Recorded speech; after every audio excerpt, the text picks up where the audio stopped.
swallow your soul. I'll swallow your soul. I'll swallow your soul. Swallow this.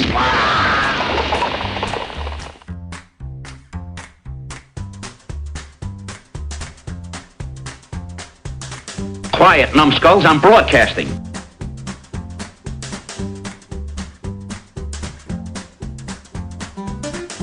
Hey kids, welcome to Grumpy Nostalgia, the Second Look Cinema podcast, the show where we go back to the blockbuster new release wall of our memory, grab a copy off the shelf, pop it in the VCR, and see what time has done to it.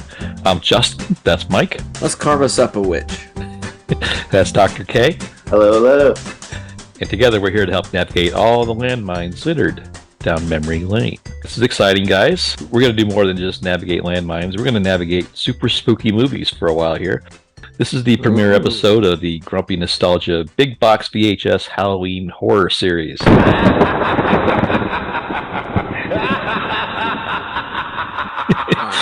that's a mouthful, right? Yeah, gotta be an acronym somewhere in there. We couldn't think of anything simple to say, but as the pretentious title suggests, we're going to talk about our favorite nostalgic horror movies. We did this last year in the form of a viewers poll, and we got a lot of good call to action feedback from our audience about they like horror movies. So we thought, really? Why not just talk about it for the whole month? So we have an opportunity to do 5 Halloween movies in the month of October. So that's what we're going to get. And we're really happy to have Dr. K help us kick it off with one is you talk about big box VHS. We're talking about when you go into the, this is probably before Blockbuster. This was the mom and pop video shops where they would buy these giant boxes that they display probably on the shelf of some bizarre horror thing. Every little kid would see this cool monster on the box or a scantily clad girl and want to have that movie to be the rental for that night. But more often than not, these movies were pretty much garbage. But we're going to hit the most iconic of those things on this episode. We're going to talk about cult favorite Evil Dead 2 from 1987. Nice. Okay, you were kind of instrumental on picking this movie. What kind of factored in your decision making about Evil Dead 2? Okay, so when I was doing my veterinarian college and being over in Knoxville, Tennessee, from 90 to 99, obviously this was earlier than that, but Morristown, Tennessee's 50 minutes away, and I had already seen the movie, on VHS, and we always talked about driving over there and seeing the cabin. We never made it, and it's no longer there, but it definitely was some conversation. Oh, it's cool. It's pseudo local for us. I think it was shot in Wadesboro, North Carolina. I'm sorry, I apologize. Yeah. Evil Dead 1, the first movie, was Morristown. Yes, and they recreated it. Yeah. Yeah, you're not going to capture that atmosphere, in Santa Monica. Yeah, so this is certainly something you want to do as an independent filmmaker. Certainly, these kind of locales really feed into this narrative. So this was directed by Sam Raimi, but he's had a history of doing eccentric and unique movies. Darkman is one of them, and yes. I'm going to guess this is one of Mike's favorites too. Simple Plan. Yes, I love that movie. It's dark and depressing, but lots of snow. Show favorite Bill Paxton again there, right? Yes. Billy Bob Thornton, just a great film noir, very highly recommended from the Grumpy Nostalgia crew. Check that movie out, guys. He also serves as the film's writer. It was released on March 13th, 1987. Kind of odd timing for a movie of this type, but had a budget, believe it or not. Looking back at it now, it's kind of hard to substantiate this, but $3.6 million went into this movie. I think all of it on blood and chainsaw fuel, probably. So. This isn't a cast of thousands, Mike, and that was kind of the point of the movie. But could you find out anything you can talk about in terms of a cast for this one? Well, we have one of our favorites, Bruce Campbell, who I assume must have been a Michigander and a friend of Sam Raimi, or college buddy or high school buddy. Is that the way it was set up? Yeah, I think him and his brother Ted Raimi, I think they were part of a clan all living together. I think Holly Hunter was in that group as well. She was part of their the Michigan Mafia or something. Yeah, kind of. Gotcha. Early days, splitting rent and those kind of things, for sure. Yeah, I like how they included the inclusion of a Michigan State T-shirt in this movie was interesting. Cool catch, yeah. Yeah, but back to Bruce Campbell, fabulous actor. He's not known for his subtle performances. Not nuanced. Yeah. The Evil Dead franchise is the most famous, series of movies I can think of he's been in. He's been in a lot of Sam Raimi movies as kind of a bit player, that I guess once you kind of have a relationship like that with the director, you get to be like, an elevator man in a Spider-Man movie or the wrestling ring announcer or something. I think it was in Spider-Man 1. Yeah. Kind of like he was in Clint Howard is in his brother Ron's movies. He's always in there. Yeah. When he's not eating a jelly sandwich. Sorry, I had to include an Andy Griffith reference. That's fine. Okay.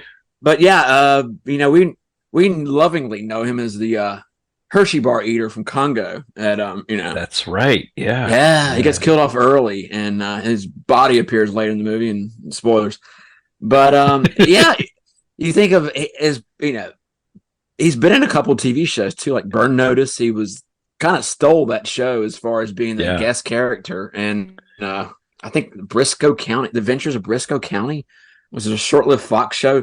The only way I remember it because it always came on Sunday after the second football game, and I was like, oh, to be seen later, Adventures of Briscoe County. I was like, oh, it must be a good show, but I never saw it. He was a recurring character in a very short series that I just really liked. It's called Lodge 49. And he was in there for the second season. You don't miss him. No, he was in a couple of like Xena Warrior Princess episodes. He stole the show. Yeah, we'll get to that at the end here. Yeah, it's a good call. But other cast members, I think the girl who played Bobby Joe, Cassie something or another, she later appeared in a lot of soap operas. She was one of my favorites in Days of Our Lives. She did Days of Our Lives, One Life to Live, and General Hospital. Yeah, she did the Holy Grail. Yeah. All I know is Days of Our Lives. She was the scheming Eve Donovan. So some might remember her as she plotted to become the police commissioner. A scheming femme fatale in a soap opera? Yes. No way. No way, right? Where do they come up with this stuff? I don't know. Other than that, you have a few faces I'm assuming were friends of the director and writers that, like the guy who played Jake and the stupid brother who reminded me of kind of a Garrett Graham character. There's a stupid blonde brother. But the members only guy, right? Yes, whose blood was green for some reason. But yeah, those probably ran out of red. There you go. So that's pretty much your cast, But like I say, Bruce Campbell makes the movie. He is the alpha and the omega of this movie. So I mean, he's pretty much, you could just say, he's nearly every scene here. And it's, say what you want about this genre, these type of movies, but there's a performance here that. For what it is just it's not subtle, it's not nuanced, it's not King Lear, but it's for what it is, it's the best of what it is, at least. So just some stories about the making of this movie. Stephen King loved Evil Dead, the first one, so much that he worked as he was directing Maximum Overdrive, another cinematic triumph. He became friendly with the De Laurentiis group. Who's famously makes a lot of questionable movies, but he was able to use his pull to influence De Laurentiis group to finance Evil Dead 2. So there you go. So I could tell you something. Stephen King actually plays a circular role in this because in the Book of the Dead, I don't know if you're pulling that up, but the Necronomicon was first referenced by H.P. Lovecraft, and Lovecraft. Really? Yeah, he was the first one. It's a fictional grimoire. I've always wanted to use that word. Nice. Book of magic. And he wrote a story called The Hound in 1924. And the actual fake Book of the Dead referenced in there was created by an Arab of some sort. And then basically it's obviously a fake book. And he that brought forward to Stephen King is that Stephen King felt that H.P. Lovecraft has yet to be surpassed as the 20th century's greatest practitioner of the classic horror tale. Yeah, that's pretty lofty there. I remember we heard, I think, Mike, at Atlanta, we saw the Atlanta radio theater. They performed called Hulu. Yeah, it was live, which was really cool to see. And there's a guy reading that on my plane ride home. I just thought it was interesting that small world, isn't it? Mike, you forgot Bruce Campbell's role in Face Off as the slightly off surgeon at the prison. Remember that? Barely. He got his face kicked in. Slightly. Yeah. So this was shot in Wadesboro, North Carolina, and in the high school gyms. Wow. Yeah. So they were offered to do it back in the De Laurentiis studios, but they didn't want any producer or studio influence on this, let's face it, kind of guerrilla filmmaking experience. So they just wanted to keep the producers out of it altogether. I don't think Dino would, after seeing the dailies on the first shoot, I don't think he would have had much to offer. Look, they look so good. Keep it going. It's perfect. Great. Keep going. Mwah, bravissimo. That large demonic head featured in the film's finale. Oh, rotten apple. Yes. Yeah. It went missing when they wrapped up production. It was too heavy and too big for logistics. They just kind of left it. I love this story. It showed up in a Wadesboro local haunted house 3 years later. In its original form, and has been a staple there ever since. I think that's great. Interesting. A relic. By the way, yeah. Wadesboro haunted house is a redundancy. All right, slow down here. Take it easy. Art show frustration. I'm guessing, Mike.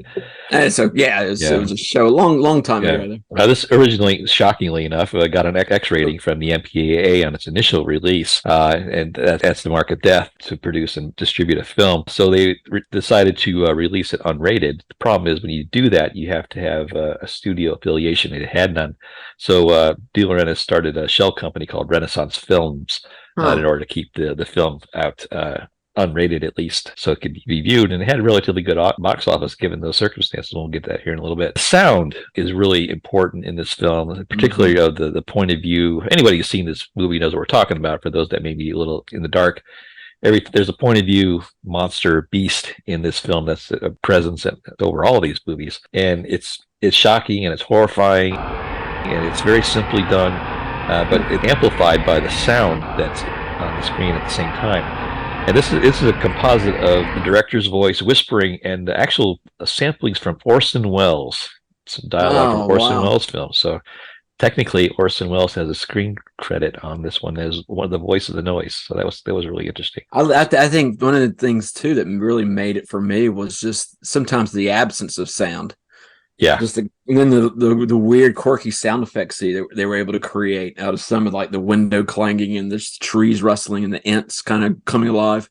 Yeah, that's a good point. What really got me was just like the moments of just total silence. You knew something was coming, but you had no idea. It wasn't just a jump scare. It could have been anything, Yeah. They don't really rely on traditional horror movie tropes here. They kind of started their own genre, which I guess we'll kind of flesh out as we kind of get to it. This movie is still banned to this day in Iceland, Norway, and Malaysia. So if anybody's traveling there in October, you're not going to see this for Halloween. Just keep that under consideration. After all this time, it's still banned in those countries. I don't get it. I can't imagine who's keeping score. Exactly.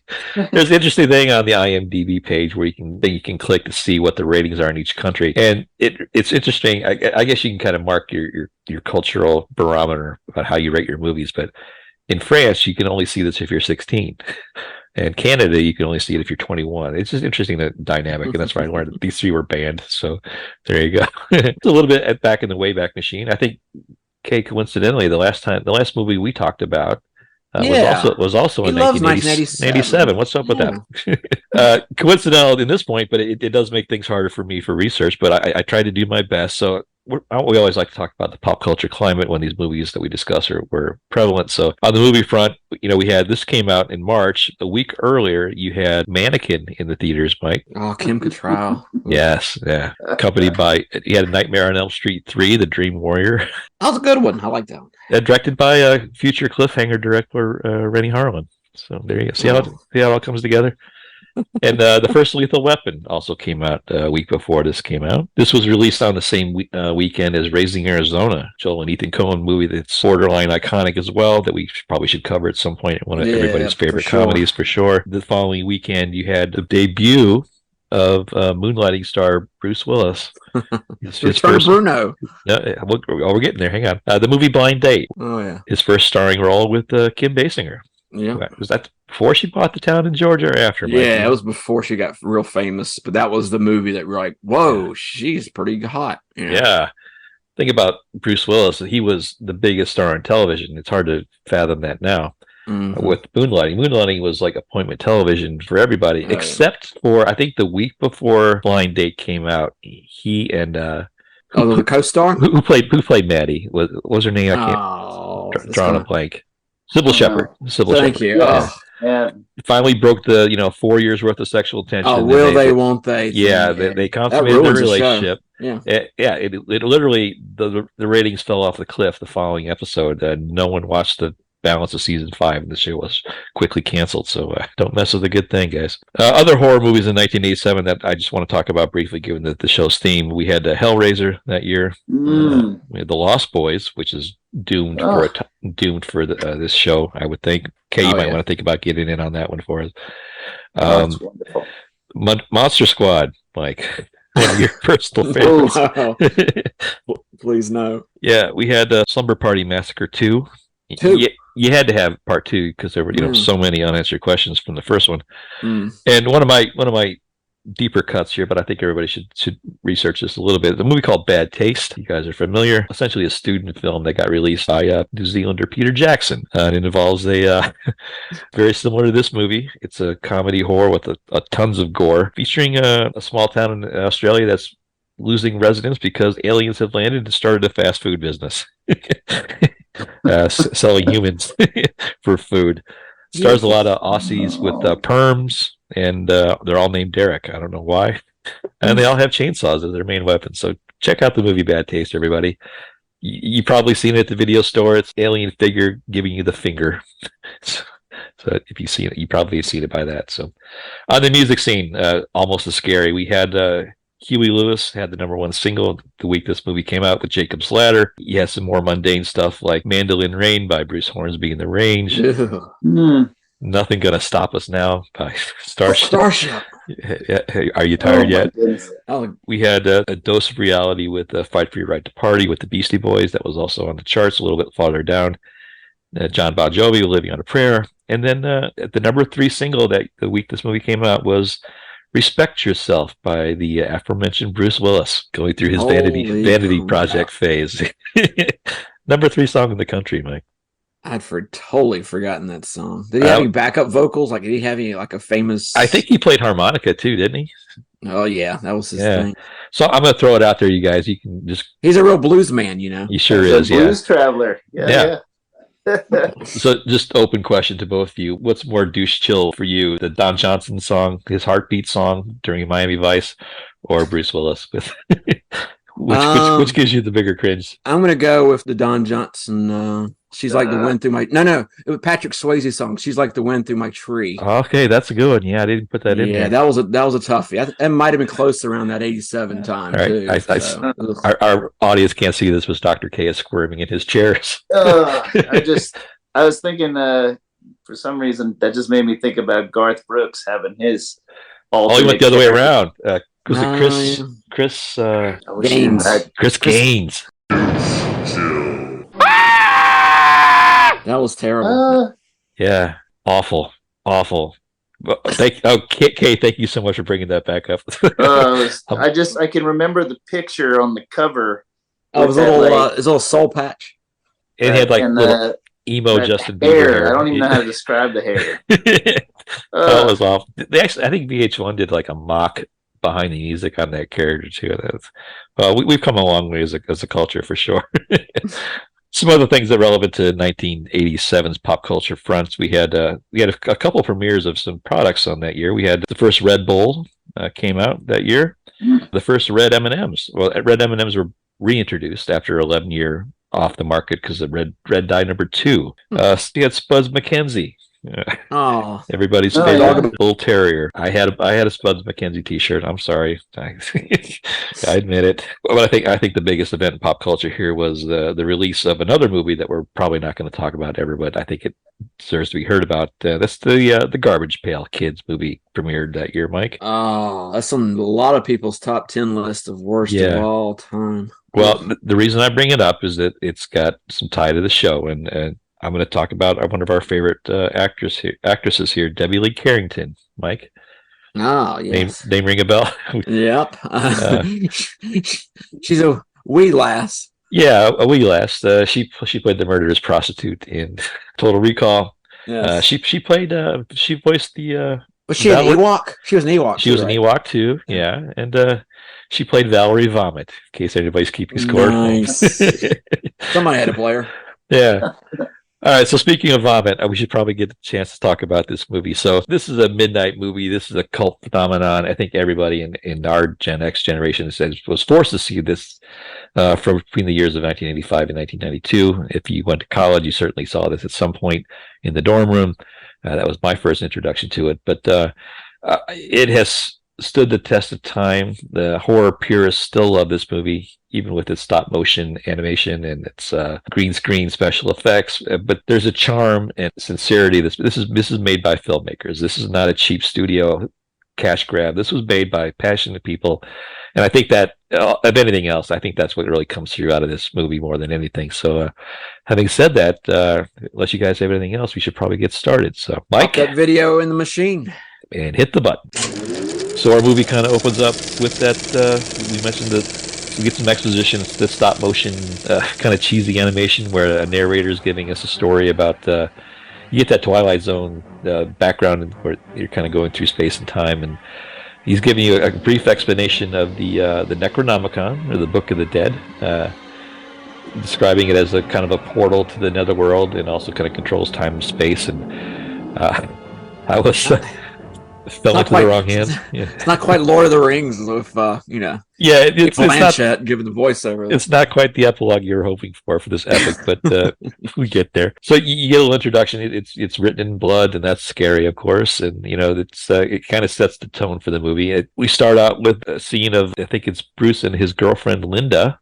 Yes, Linda. Who, I didn't want to shock you guys with this information, but Linda is former Mrs. X Steve Gutenberg, in case you're wondering. Oh, wow. They were married for 4 years in the 80s to the Goots. Very popular guy back then.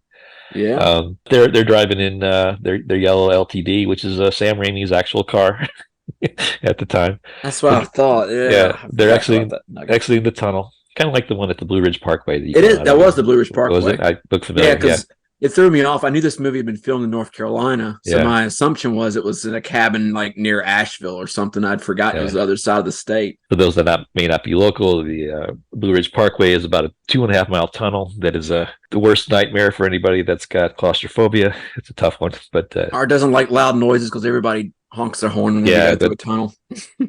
Model of modern engineering for sure. They exit out of the tunnel, and you see a little toy car driving over a toy bridge. And the intent is they're gonna. He's been made aware of this cabin out in the woods. It's been allegedly deserted, so they kind of co-opt that. So they're on their way for a little vacation up in the woods. My favorite scene here is like their first night. What do you do in a cabin in the woods? You play piano and ballet dance. And exchange some terrible dialogue. Yeah. So Bruce Campbell plays the character Ash. I didn't know he could play the piano. I forgot about that part. And his girlfriend has one of the most oddly shaped hair mullets I've ever seen. But that's just she's just the victim of times, I think. There only in the 80s. Yeah, but they don't waste any time getting into the mix here. So as Mike mentioned, there's some touching dialogue about having some champagne. Because I'm a man, you're a woman. What do you say we have some champagne, huh, baby? Huh? Sure. After all, I'm a man and you're a woman. At least last time I checked. Okay. There you go. That's the one. He's quite the Casanova already. But the minute he walks away, we get, I think, one of the most iconic, and I say that word a lot, so I kind of lose its value, but the point of view of this camera work that's done here, it's the point of view of the beast that lives in the woods that's haunted them. I think Kay, you and I talked about this. It was there's some interesting engineering that went into how they built like a camera rig or something, didn't they? That I think with the first movie and Evil Dead 2, just some of the creativity to bicycle, motorcycle. I think there was a rig, like all the stuff that you would do with a drone now. Right. They were busting through. I mean, it's funny to watch because you can't imagine that stuff even stayed together or they held the camera. It's crazy. There's some practical effects here that I think they actually put like the camera mounted to like on a 2x4 and they had that hooked up to a wheelbarrow and just ran it as fast as they could through the woods. That's cool. Yep. And this entity kind of point of view enters the cabin and gets hold of poor Linda. And as Bruce is trying to find her, she goes out in the woods and realizes that she's become possessed by a demon. which sucks for everybody. And she does some like creepy demon walking. Ed Wood came to mind here, Mike. I don't know. But she decides to do like a gymnast jump on him, and Bruce conveniently decapitates her with a shovel that's laying nearby, and then he just immediately buries her in the rocks, and and the movie has started, right? So now, full stop here. I'm gonna press pause on the video player. Okay. Based on what I know about Evil Dead 1, why does he seem he was in that one too, but why does he seem so ignorant of the Necronomicon and not know what it was? I think Kay explained this to me on the phone a couple of days ago. We were talking about. I think this is it's a composite of the first film, right? A summation, real quick. Yeah. Okay. Yeah. Okay. So it's it's like exposition, but it's kind of like a flashback of. Kind of like the Mad Max part of like Road Warrior, they show the. Oh, okay, okay, I got you. I don't think anybody saw Evil Dead 1, and I think they were concerned that people wouldn't understand the leap there. What's Evil Dead 2? What the hell's Evil Dead 1? That kind of scenario. But I got you. So, okay. So I think there was some nuance to Evil Dead 1, right? Because somebody that had to do with Sam Raimi not owning maybe the rights to the whole film. Yeah, so I think there was actually some. Okay. They recapped it in the first 10 minutes, and then they went on to elaborate, so to speak. Yeah. I think it was like intellectual property or something like that. But yeah. Gotcha. Okay. So the same entity that takes care of Linda briefly possesses Bruce Campbell for a while, but he's saved by daylight. That's what I took. As daybreak comes, the demon kind of runs away and he gets his form back. But having gone through that situation, he decides, you know what, I'm going to get out of town. So he gets in his car and heads back to the bridge. And of course, there's a matte painting of the bridge being the bridge is gone. So the demon knows that Bruce is there, and all hell's going to break loose. So we start the other part of our movie where the other filler that come in to get killed. We're introduced to those characters, and the first one is Annie, who's the daughter of the doctor that found the Necronomicon and went to this cabin to decipher it in the first place, which is part of the Evil Dead 1 story. She's met at the airport by I'm just going to call him members only jacket guy, but I think his name was Ed. What's interesting about Annie is it's implied that she has money because she's taking a private jet, but she carries a big steamer trunk for luggage, and she sends telegrams. Maybe it's a 1987 thing. Yeah. So those two head out to the cabin, unaware that Bruce and his deceased girlfriend are already there squatting. So she's excited. She's got extra pages to the Necronomicon, the Book of the Dead, that she's hoping to interpret to get the full text and kind of finish her father's work. So there's a plot in here somewhere. So meanwhile, back in the cabin at night, there's some interesting scenes. From this point, it's just essentially Bruce Campbell doing a one-man play, being taunted by demons and ghosts at every turn. The entire cabin is animated at this point, where even the lamp and the laughing scene with the deer on the wall. The taxidermy deer has come to life. But there's an interesting scene where a headless Barbie doll does a stop-motion ballet dance. Keeps dropping her head. This kind of sets Miss Ash into a panic. She's become animated, and this is where we get introduced to the element of the chainsaw.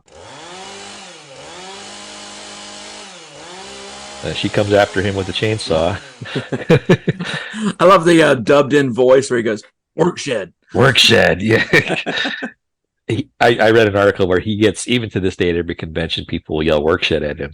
Oh, really? That's funny. So there's some additional dialogue here for those that don't know what the hell we're talking about, where he says when he's getting attacked, he says "workshed," because that's where all the implements of destruction are kept. He decides he's going to take matters into his own hand and kill his dead girlfriend again with the chainsaw and all the things that are. There's a shotgun in there as well. So, but yeah, there's another Easter egg for this movie. That's fantastic. So Annie and members only jacket get to the road there, and they're met by this guy named Jake, who's I think the token redneck for the film.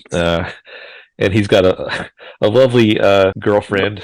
Yes, I think a little out of his league, maybe, but named Bobby Joe. Maybe related somehow. Maybe related somehow, possibly. Yeah. Who she's in a red band. Like her first line is dialogue is accompanied by a big spit of tobacco, which she never goes back to, by the way. So. No. Just I thought of Bill Paxton in Tombstone. It wasn't a very good spit either. It was a horrible spit. It's like she's never Yeah. done it before. I want to say like somebody dared her to do that. They just kept it in the film. But so they run up to the bridge and they see, well, you're not going anywhere, he says to him, and they show him that he hits his headlights, show the bridge is gone. But there's a convenient path that he happens to know that can take him down to the cabin for $100. And so upon coming to the cabin, they see that Bruce Campbell is there and the place is all bloody. And he had a previous fight with one of the demons in the cellar, which was the incantation of her mother, Annie's mother. So they assume, obviously, conveniently, that he's a murderer that's killed his mother. So they just start beating the crap out of Ash at this point, and they throw him in the cellar, trying to figure out what happened. But then they get slowly introduced to the antics in there, and they understand that someone has read the Necronomicon and activated the possession of the demons, and now they're in the mix. So that's where they have their. This is kind of a found footage film because they have that the tape reel. Yeah. That is given the history of what the mom and dad had done. So not a video found footage, but a reel-to-reel footage. Yeah, real. How cool was that reel-to-reel too? I'd love to have that. This is where it all starts going haywire. This is when the demons kind of go crazy. There's a scene here where members only jacket guy gets possessed, and he doesn't make it. He gets killed. Bobby Joe gets as the mother is trying to get out of the cabin, her head is stuck in the gate, and they stomp on the gate, and her eyeball comes out, flies neatly into Bobby Joe's mouth. Very unsanitary. Yeah. Very unsanitary. She can spit out that red man chalk. Yeah, that was fun, right? But there's just all kinds of visual gags and just intense gore for the rest of the movie here. Fantastic. So. At some point, Amy's dad, the professor, in the form of her apparition, tells her that she's got to read the final pages to help disperse the evil. So that's kind of the gist of the third act. Unfortunately, the redneck Jake kind of gets cabin fever, and he freaks out, and he throws those pages down in the cellar where that crazy demon mother lives.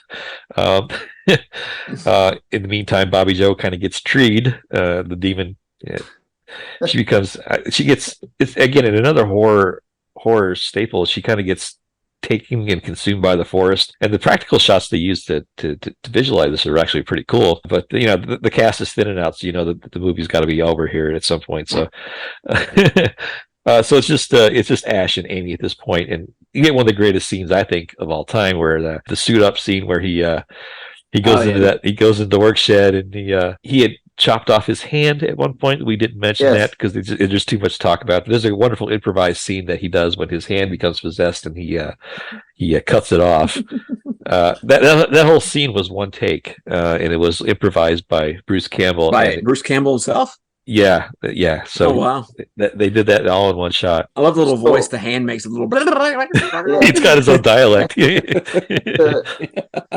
The cut off hand thing too is such a staple in so many horror films, and it just gets worse and worse as it moves forward. When they can, in the newer movies, it's just hard to watch. Everybody loses a hand. And it's always like infection moving up the arm of some sort, and that's why you've got to remove the limb. Campbell uses his newfound stump to attach a chainsaw to. He uses his and he uses the shotgun he has in the other hand, and he's ready for battle. So he goes down into the cellar for this final battle to fight the demon mother to get the pages back. Unfortunately, Amy is killed. She's stabbed in the back by that same hand, who has found a dagger and stabbed her in the back. And with her dying breath, she actually interprets and reads the final pages of the Necronomicon as Bruce is fighting this giant shrunken applehead figure. With her last breath, she utters the last bits of the book and kind of breaks the spell, but unfortunately it kind of opens up a portal where Ash gets kind of sucked into it. And you see him kind of going through a Twilight Zone thing where he goes through the portal along with all the bad guys, and we find him back in time. He ends up in the 1300s, Where he's met by a bunch of I'm guessing local Civil War reenactors repurposed as medieval knights. It was a deserty English location. Yeah, I think somewhere. it was like a Crusades or something like that. But there's Okay. a demon. There's a demon there that he shoots with his gun, not knowing actually what's going on or where he is, and all the soldiers hail him as a hero. And the movie kind of bittersweetly ends with him being stuck in this time period, and then that's the end. But the story picks up, of course, later, and we'll get to that here in a minute. But that's the end of the movie, and we roll the credits, and it's just Bruce Campbell with a very hammy no scream, which just kind of completes all the horror tropes that they were trying to check the boxes on. So again, just summarization did nothing to give it justice, but you have to see this to actually believe it. But I think anybody who's seen this kind of could relate to these scenes. So there you go, guys. It's 84 minutes of debauchery. So let's just kind of talk about awards and accolades real quickly, and then we'll kind of talk about our own take on the film. So this movie made $807,000 in its opening weekend, and this is for a movie that had no rating or no promotion. It was only in a handful of theaters, I think 310 theaters. It had a re-release in 2021 in New Zealand, where it picked up another $1,300. If anybody's curious about them, it's odd. I'm sure Peter Jackson was there. Yeah. It swept the Oscars that year for Best Picture, Best Director. No, I'm sorry. It won a bunch of sci-fi awards. For best film and makeup and special effects. Saturn Awards are the big ones that everybody in that genre wants to get. They won a lot of those. This was preceded, as we mentioned, in 1981 by the first film, Evil Dead. Given the cliffhanger ending of this one, to facilitate a sequel in 1992 called Army of Darkness, which I saw opening night for some reason. Yeah.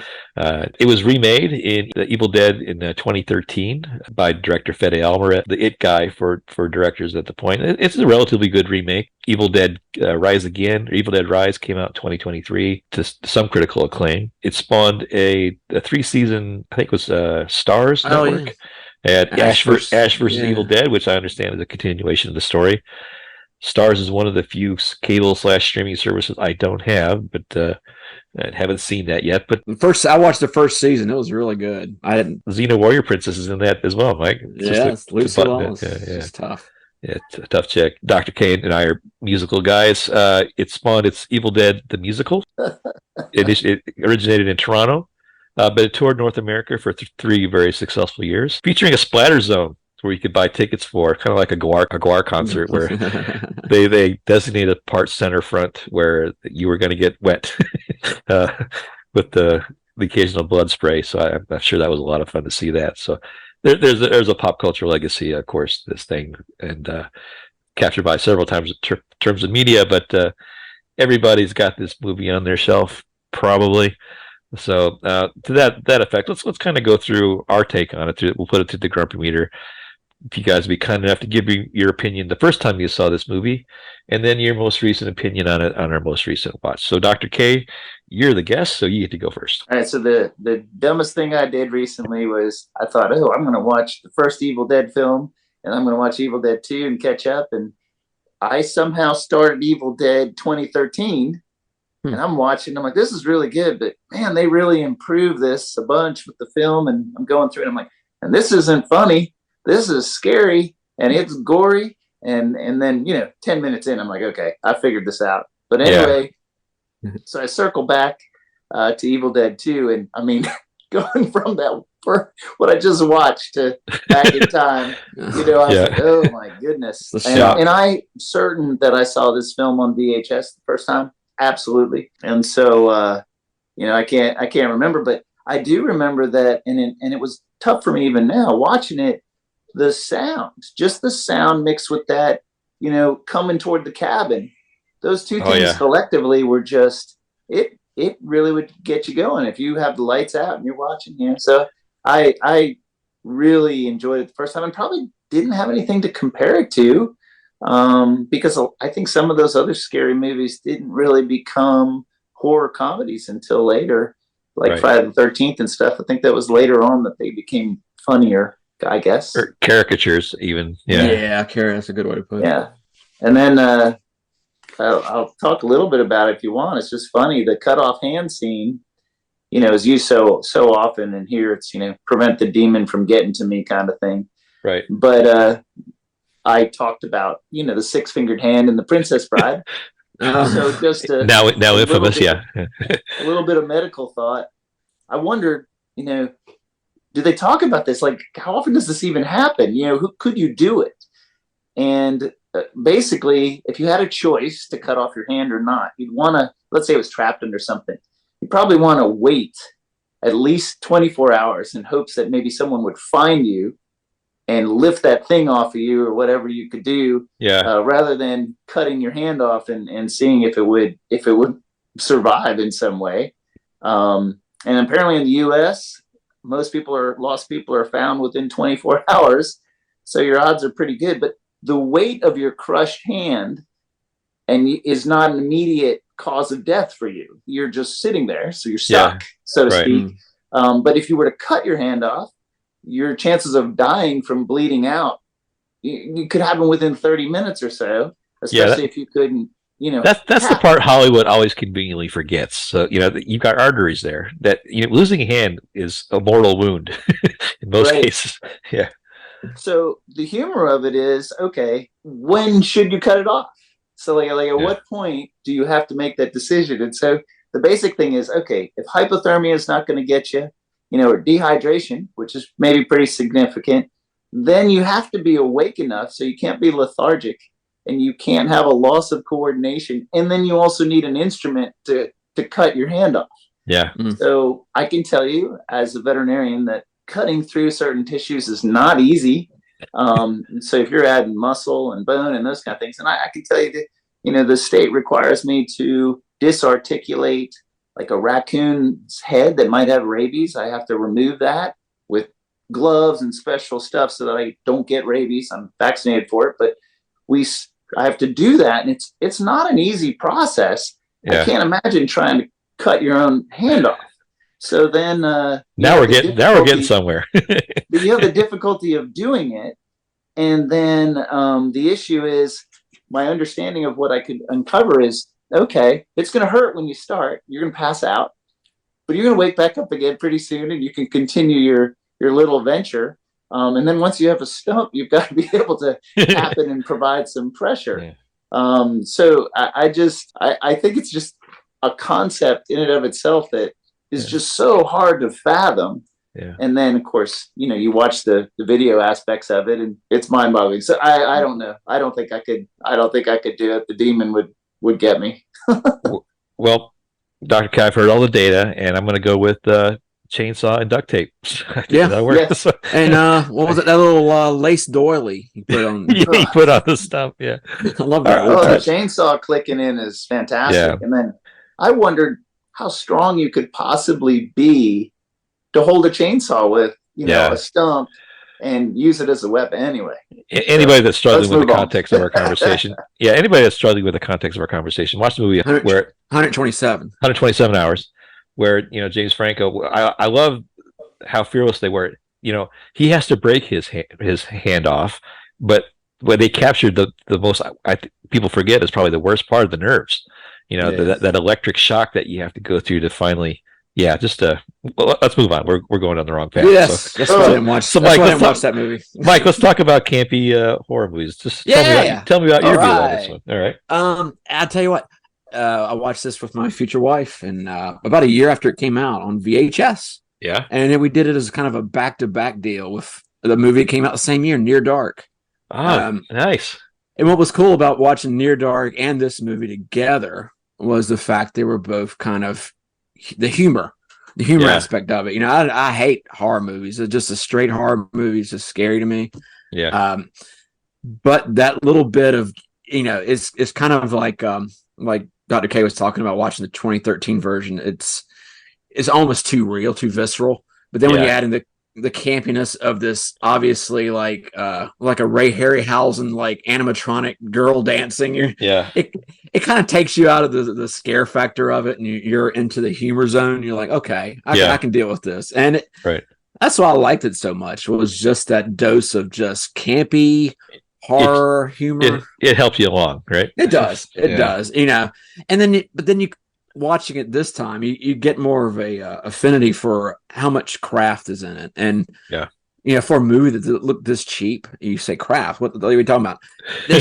There's so many, for the time, maybe inventive camera angles and just camera approaches and dollies and stuff that must have been used, like you're saying, that wheelbarrow. But even like the the camera, the floor level camera, they use Dutch angles, they use upshots, they use downshots.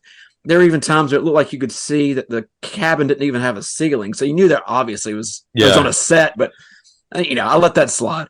But just even when they were trying to show like death surrounding the cabin, they were like doing the quick shots. They're all looking around. Yeah, and they focus in on like the wood, and they make this little sound that sounds like termites, and you realize, oh my god, death! It's coming through the wood. That kind of stuff is really almost geeks you out if you're watching it now. And you see like the mirror scene, which was so cool. Where he's looking at himself in the mirror, and all of a sudden his reflection tries to strangle him. And how good a scene is that? That's just fantastic. Yeah, and just the quick edit scene in the work, that the iconic quick edit scene in the work shed where he's putting on the chainsaw. He saws off the shotgun, puts it on his back, and then he goes, groovy. I mean, that scene to me made the movie. Just like you almost want to do like a little applause. Like, that's it. Wow.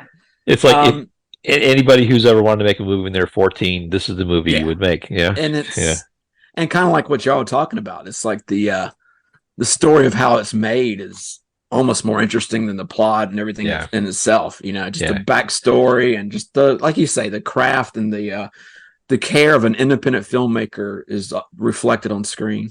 Yeah, it's all up there. So great call, Mike.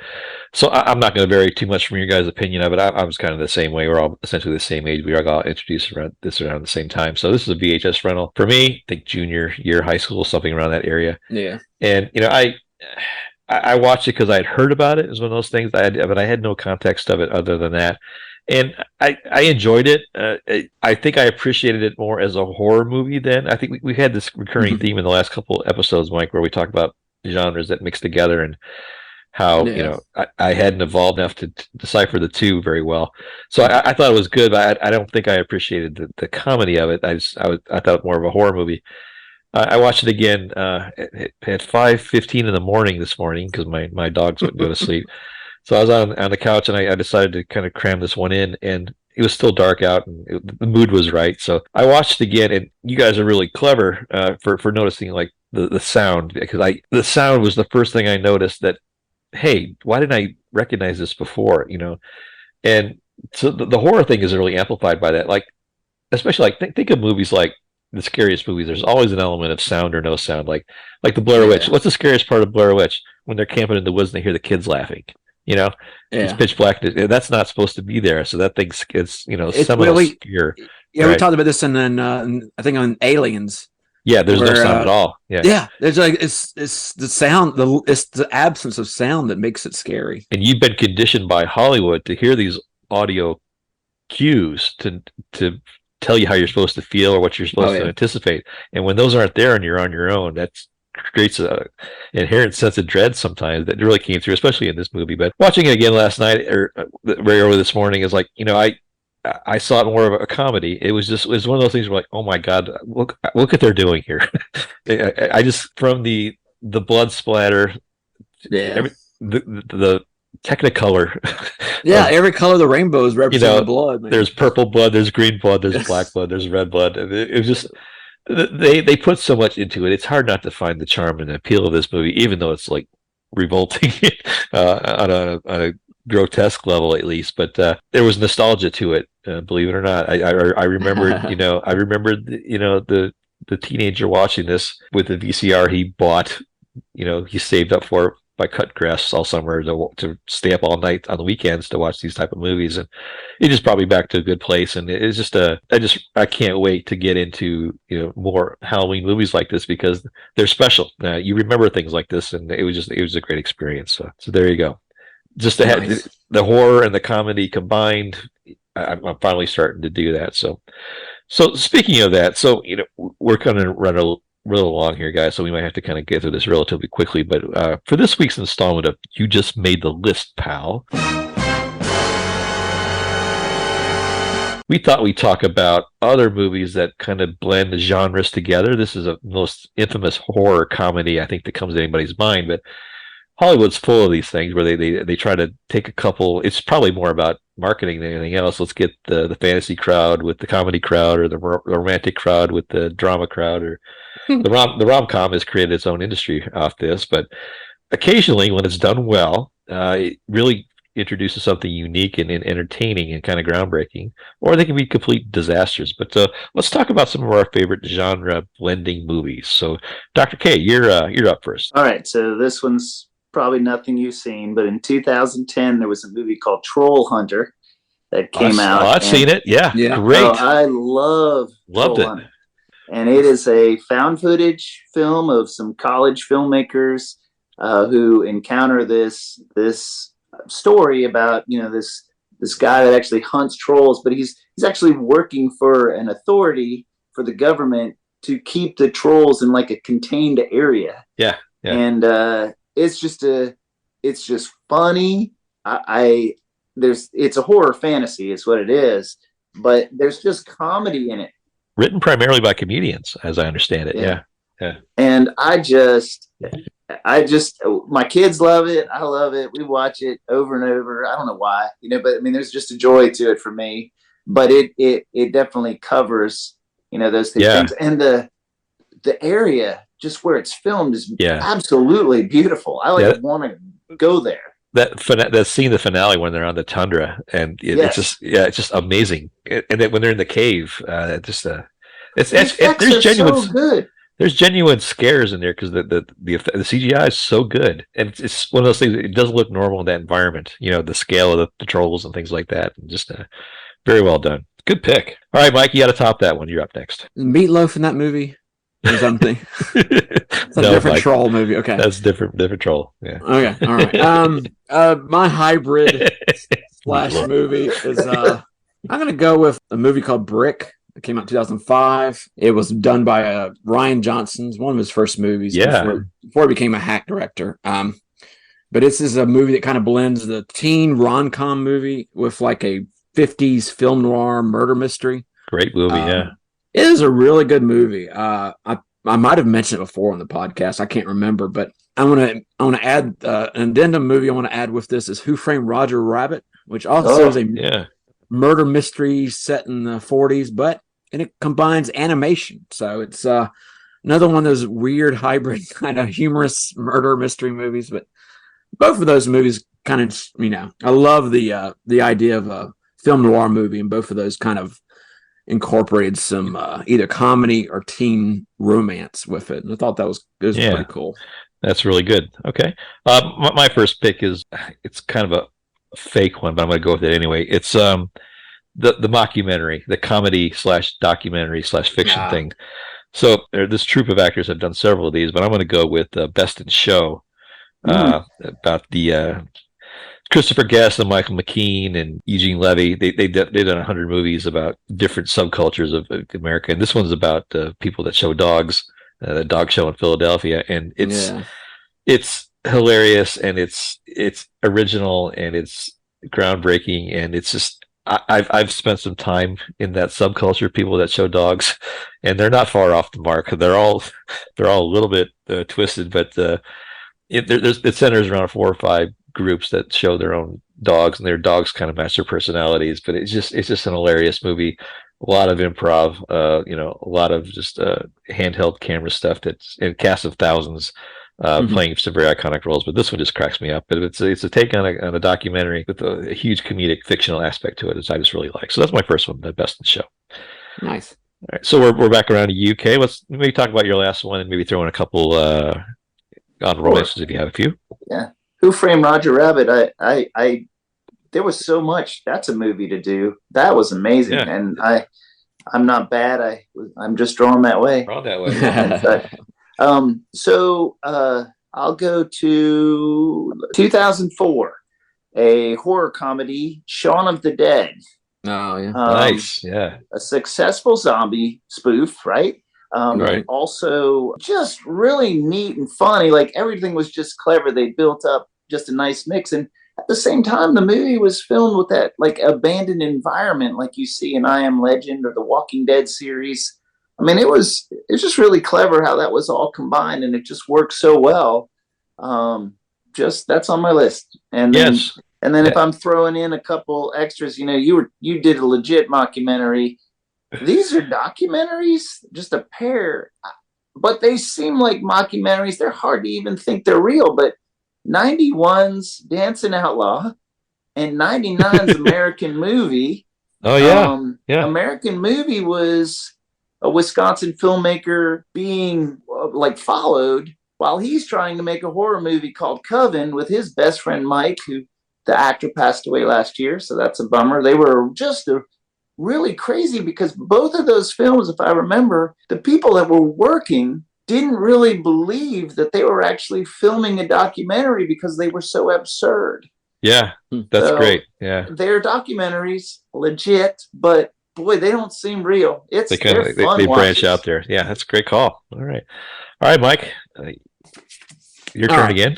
Let's do some dishonorable mentions. Okay. Cowboys versus Aliens. Yeah. Why Harrison Ford agreed to do this? Right. Daniel Craig. Shame on you too, sir. Shame. Donnie Darko, good one. Yeah. The Postman. You got the apocalypse. You couldn't help yourself, could you? Got a little twinge of Western in there. So I say that. I say no to you. It works. It works. Yeah. Congo, which is kind of a National Geographic travelogue, along with the stupid sci-fi. Stupid. I emphasize stupid. Yeah. But an actual good movie, and Justin, you kind of stole my thunder on this one, but it's a fictional documentary, but it's a little bit older. It's from '83. It was even before This Is Spinal Tap. It was Zelig. A weird Woody Allen movie that was filmed in black and white, and it's set in the 20s, 30s. He's a Forrest Gump kind of character, or maybe more like a Catch Me If You Can kind of Leonardo DiCaprio character. But he's able to. He's like a social chameleon, and the whole. It's really well done because you actually think this is if you didn't know it was Woody Allen, you would think that this was a real story from the time. Yeah, and it was too on the nose, but it's got enough humor in there to. Be good. All right, that's a great pick, Mike. Yeah, I remember them. I saw a documentary about how they filmed that. They actually took the film and threw it on the floor to make the stock footage look like it had been authentic. Yeah, very, very cool. All right, you guys had really good picks, so I'm going to go with my final pick here. I had my honorable mention. I think I was going to go with Bubba Hotep in honor of the star. Oh yeah, this is one of the weirdest thoughts for a movie ever, where Bruce Campbell. That's a lot of genres.